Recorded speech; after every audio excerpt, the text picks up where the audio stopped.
వివరాలకు వస్తే అధికారం కోసమే దగ్గుబాటి కుటుంబం వైసీపీలో చేరిందని చంద్రబాబు విమర్శించారు. అమరావతిలో ఎలక్షన్ మిషన్ పై నిర్వహించిన టెలికాన్ఫరెన్స్ లో బాబు ఈ వ్యాఖ్యలు చేశారు. దగ్గుబాటి మారని పార్టీలు లేవని, ఆర్ఎస్ఎస్ మొదలు అన్ని పార్టీల చుట్టూ ప్రదక్షిణలు చేశారని అన్నారు. పురంధేశ్వరి కాంగ్రెస్ వదిలి బీజేపీలోకి వెళ్లారని, ఇప్పుడు దగ్గుబాటి వైసీపీ గూటికి చేరారని చంద్రబాబు విమర్శించారు. అధికారం కోసమే లక్ష్మీ పార్వతి వైసీపీతో కుమ్మక్కైందన్నారు చంద్రబాబు. అవకాశవాదంతోనే ఆనాడు ఎన్టీఆర్ ను వాడుకున్నారని, ఇప్పుడు మళ్లీ అవకాశవాదులంతా వైసీపీ గూటికి చేరారని అన్నారు. ఎన్టీఆర్ బయోపిక్ ఇమేజ్ ను దెబ్బతీసేందుకు కుట్ర చేస్తున్నారని అన్నారు.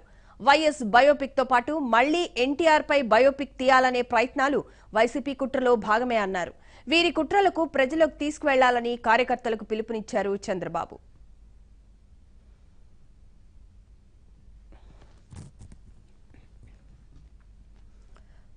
మరోవైపు దగ్గుబాటి వ్యాఖ్యలను టెలికాన్ఫరెన్స్ లో ఆదినారాయణ రెడ్డి ప్రస్తావించారు. జగన్ మహానాయకుడు అవుతాడంటూ దగ్గుబాటు చేసిన వ్యాఖ్యలపై అభ్యంతరం వ్యక్తం చేశారు. చంద్రబాబు పాలనపై దగ్గుబాటి వ్యాఖ్యలను ఖండించారు. జగన్ గురించి దగ్గుబాటికి పూర్తిగా తెలియదన్నారు. గుప్పెడు పని చేసిన వైఎస్ మహానాయకుడైతే గంపెడు పనులు చేసిన చంద్రబాబును ఏమనాలని మంత్రి ఆదినారాయణ రెడ్డి వ్యాఖ్యానించారు.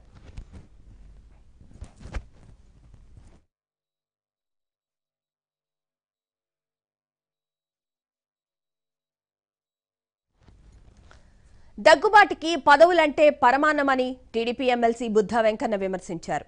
బీజేపీ, వైసీపీ, టీఆర్ఎస్ ఒకే గూటి పక్షులని తేలిపోయిందన్నారు. కుమారుడికి పర్చూరు టికెట్ ఇప్పించేందుకే జగన్ను దగ్గుబాటి పొగిడారని బుద్ధా అన్నారు.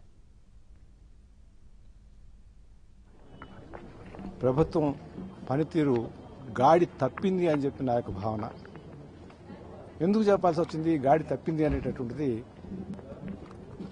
ప్రభుత్వ డబ్బుతోటి దీక్షలు చేయటం అనేటటువంటిది, నేను ఈ 40 సంవత్సరాల డబ్బులు లేవు ప్రభుత్వం దగ్గర అంటూ ప్రభుత్వ డబ్బులతోటి దీక్షలు కొనసాగించడం, కోట్లు ఒక్కొక్క జిల్లాలో మీటింగ్ పెడితే కోట్లు ఖర్చు అవుతా ఉన్నవి. జనాలని బస్సుల్లో తీసుకొస్తా ఉన్నారు, టెంట్లు వేస్తా ఉన్నారు. కలెక్టర్స్, ఎస్పీలు అందరూ కూడా వాటికి పని చేస్తా ఉన్నారు. ప్రతి మీటింగ్కి వాళ్ళు వారం 10 రోజులు పని చేయాల్సి వస్తూ ఉంది, పని వదిలేసి. ఇది గాడి తప్పిన విధానం. దగ్గుబాటి వెంకటేశ్వరరావు గారు అసలు పరిపాలన గురించి మాట్లాడటం ఇంకా హాస్యాస్పదంగా ఉంది. ఆయన మంత్రి పదవి చేశాడు, 5 సార్లు ఎమ్మెల్యే, ఒకసారి రాజ్యసభ, ఒకసారి ఎంపీ. ఆయన పరిపాలన గురించి మాట్లాడుతున్నాడు. ఇక్కడ నిజంగా నిధులు లేకుండా ముఖ్యమంత్రి గారు రోజు 18 గంటలు కష్టపడి పనిచేస్తుంటే దాన్ని ఒక కుటుంబ సభ్యుడిగా అభినందించకపోయినా ఒక ఆంధ్రప్రదేశ్ ఓటర్గా అభినందించాల్సింది పోయి పరిపాలన గురించి మాట్లాడే హక్కు మీకు ఎక్కడుంది?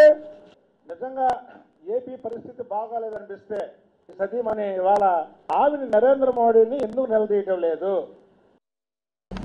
వారు బీజేపీలో ఉన్నమాట వాస్తవమే. బీజేపీలో ఈ రకంగా వచ్చినప్పుడు సహజంగానే అడగటం జరుగుతుంది. ఎవరి ఇష్టాల ప్రకారము వ్యక్తులు కానివ్వండి, కుటుంబంలో సభ్యులు కానివ్వండి చేసుకోవచ్చు. అది చెప్పింది ఏంటంటే, పార్టీ అనేటటువంటిది ఆవిడ మా కుటుంబ వ్యవహారంగా మారటం అనేటటువంటిది చేయరు. ఒకవేళ అవసరమైతే రాజకీయాల నుంచి సైలెంట్ అవడానికి కూడా నిర్ణయం చేసుకున్నటువంటి నేపథ్యంలో ఎవరి అభిప్రాయాలు ఉంటాయి, బిడ్డల అభిప్రాయాలు తోటే ఉండాలనేటటువంటిది ఏమీ లేదు. కాబట్టి ఆ వైపు పెద్దలకు కూడా అవసరమైతే విరమించుకుని ఉండటానికి కూడా అభ్యంతరం లేదని చెప్పిన మీదట అలాంటిది కాదు, పార్టీలో కొనసాగాలి అనేటటువంటి అభిప్రాయాన్ని అక్కడ పెద్దలు వ్యక్తం చేసిన నేపథ్యంలో పురంధేశ్వరి గారు రాజకీయాల్లో ఉండేటట్టయితే ఆ పార్టీలోనే కొనసాగుతారు అనేటటువంటి అభిప్రాయంతో లేని పక్షంలో విరమించుకునేటటువంటి విధంగానే ఉంటారు అనేటటువంటిది మా యొక్క కుటుంబపరంగా తీసుకున్నటువంటి నిర్ణయం. దగ్గుపాటి వెంకటేశ్వరరావు గారికి పదవుల్ని పరమాన్నంలాగా చూస్తాడు.